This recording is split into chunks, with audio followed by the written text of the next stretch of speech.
The major assumption as far as the Triton factor theories are, there are three broad factors in this theory: clear understanding of self, aptitude, abilities, interests, ambitions, resources and limitations. So this is the first thing as far as this theory is concerned. Next is thorough knowledge of the requirement and conditions of success, advantages and disadvantages, compensation, opportunities and prospects in different line of work. So this is another major finding as far as this theory is concerned. Next is true reasoning on the relations of these two groups of facts. So it's a matter of comparison and how one is related to each other that could be seen. So the major assumption is that individuals and job traits can be matched, and those close matches are positively correlated with job success and satisfactions. So two primary factors, that is main aspect as far as the relationship is concerned, and one is for job success and other one is related to self satisfaction or job satisfaction. So vocational personalities and environmental theory is the another theory which the theory propounded by John Holland, and according to the profounder, people can function and develop best and find job satisfaction in work environments that are compatible with their personalities. The objective of the theory is to organize the voluminous data about people in different jobs and the data about different work environment, to suggest how people make career choices and to explain how job satisfaction and vocational achievement occur. The origin of John Holland's theory of vocational personality can be traced back to his 1966 publication Psychology of Vocational Choice, which was followed by 4 subsequent editions making vocational choices with each editing. Holland built a more comprehensive theory of career counseling and tackled new issues arising from the complex relationship between human personality and suitable work environments. The theory is formulated around the fundamental observation that people possess different traits, behaviors and interests that can be organized according to 6 groupings or types. The 6 types are called realistic, investigative, artistic, social, enterprising and conventional, each of which characteristics a type of person who may gravitate to choose and enjoy a specific occupation or vocational area. In career counseling circles, it is common to hear a counselor refer to a social or investigative type person as a shortcut to describe someone who possesses clear, identifiable traits, personality characteristics or behaviors. In a similar vein, the theory recognizes that work environments, the settings in which people work, live and play, can also be organized according to the Rorschach typologies.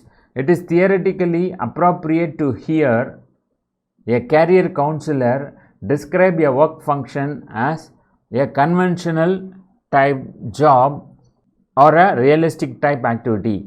Through the use of the typological system and through the process of matching people who represent specific types with similar type environments, career counselors try to enhance the likelihood that their clients will make satisfying career choices that lead to career stability and ultimately to career success and achievement.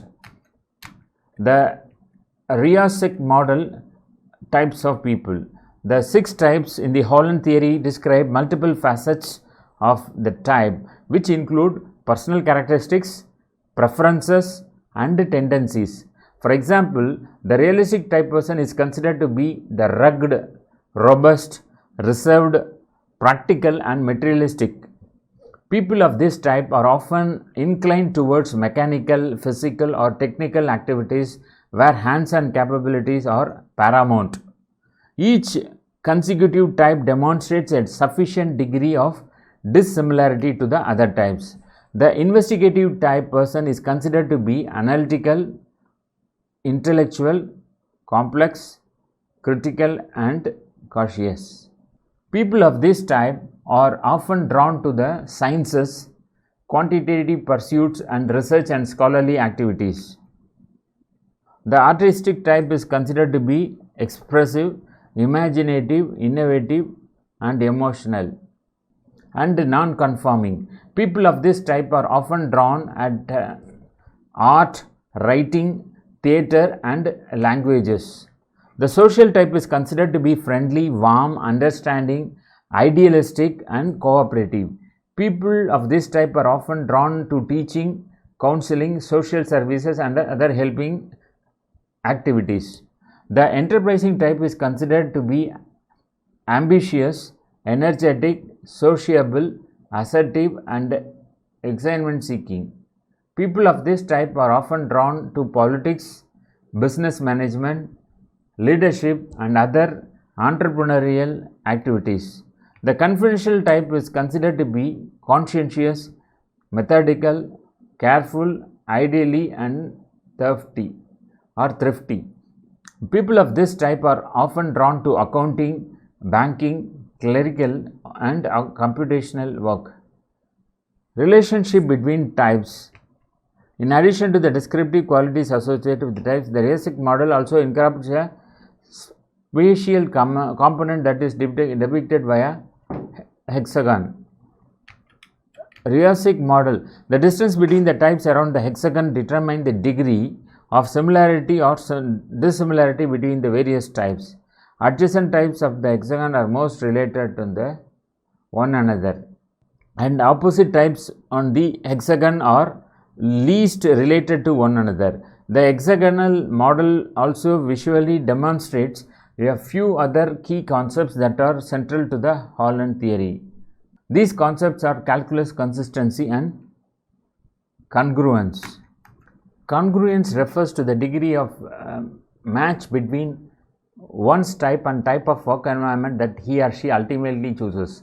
For example, persons who measure artistic as their highest type would be most congruent in an environment that incorporates artistic activities, that allows for artistic expression, and that attracts other artistic people.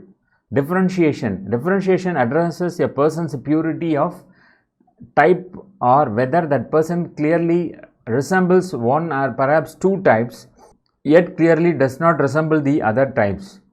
For example, a person is considered highly differentiated if he or she measures high on conventional and measures significantly low on the other types. That same person could also measure highest on conventional, next highest on enterprising, significantly lower on the other types, and have both a consistent and well differentiated profile. Next is identity. Identity deals with the clarity of one's whole typological picture, a clear sense of one's career picture that includes an understanding of one's interests, goals, and talents, as well as movement toward an accurate career environment, is an indication of a firm career identity. Degrees of identity are highly related to the concepts of consistency and differentiation. Types of environments. Just as personalities can be measured to determine typology, environments too can take a typical character of their own. Holland determined that an environment's type was primarily determined by the constellation of personalities that made up the environment. For example, a hospital will present with much different feel than with an accounting firm, primarily because the people drawn to these environments act, relate, and perform work in very different ways. One can understand this dynamic by observing the differences between the hospital environment and the accounting firm environment. Since a hospital is largely staffed by physicians, nurses, and allied health professionals, its work culture is dominated by a unique combination of helpful, analytical, idealistic, intellectual, empathetic, and curious people. In essence, it represents a combination of investigative and social types. In contrast, an accounting firm is largely comprised of accountants, bookkeepers, and administrative assistants who also define a work culture. This group of people is highly conventional, so they tend to be careful, orderly, efficient, inflexible, practical, and thorough. Again, the work culture takes on the identity of the people who are in it. Other defining factors of work environment is, it is important to note that while work environments are largely defined by the people who are in them, this is not their only defining feature. Certainly, the tasks required of the environment in order to complete the work have an impact on environmental type. Take for example the hospital with its doctors, nurses, and allied health professionals. The focus of the hospitals is to diagnose and treat illness and to restore the health of sick people. This mission dictates that its culture is one of carrying responsibility and curiosity about science and disease. Work environments are not homogeneous in terms of their type. Some organizations are very large and complex, and therefore different units within the organization take on their own characteristics. Staying with the medical example, most large hospitals comprise separate units such as X-ray, surgery, patients care, business services, and social services. Each of these units attracts people with distinctly different work personalities by nature of the work responsibilities that are required. And in turn, the work environment is shaped by the personalities of the people in the environment. It makes intuitive sense that the intense and critical nature of surgery feels very different from the warm human interactions that occur in the social service area. Power differentials in the workplace can also influence the culture and ultimately the type of the work environment. If the executives in a work unit exhibit a specific set of behaviors, attitudes, and interests, it stands to reason that they will value these same traits in their employees and both consciously and unconsciously reward these employees. This dynamic creates a workplace where employees, to the best of their ability, either conform to a type or be viewed as a less valuable. If, for example, the top executive in an organization has a high realistic his or her Holland code, then this person will typically value concrete achievements associated with the production of tangible objects, the creation of wealth, and opportunities to gain power and exert control. While it is highly probable that this executive may employ a number of social employees to tend to necessarily human interactions that require tact and diplomacy in an organization, he or she may not fully value the political contributions of these social types. So, assessment of this type method exists for assessing types of people and types of work environments according to Holland coding. In the case of the former, a Holland profile can be determined a couple of ways, utilizing a well constructed quantitative measure such as self-directed search or vocational preference, inventory that evaluates a person's interests, competencies, and self-ratings on multiple dimensions and assigns a code, or evaluating a person's current or desired career or position and assigning a code based on work characteristics of the position.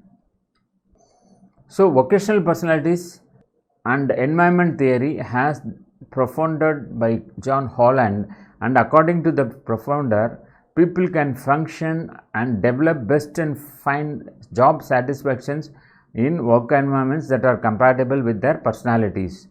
The objective of the theory is to organize the voluminous about people in different jobs and the data about different work environment, to suggest how people make career choices and to explain how job satisfaction and vocational achievement occurs. So, the theory, it says that people tend to choose a career that it reflects their personality, and because people tend to be attracted to certain job, the environment reflects the personality of the person.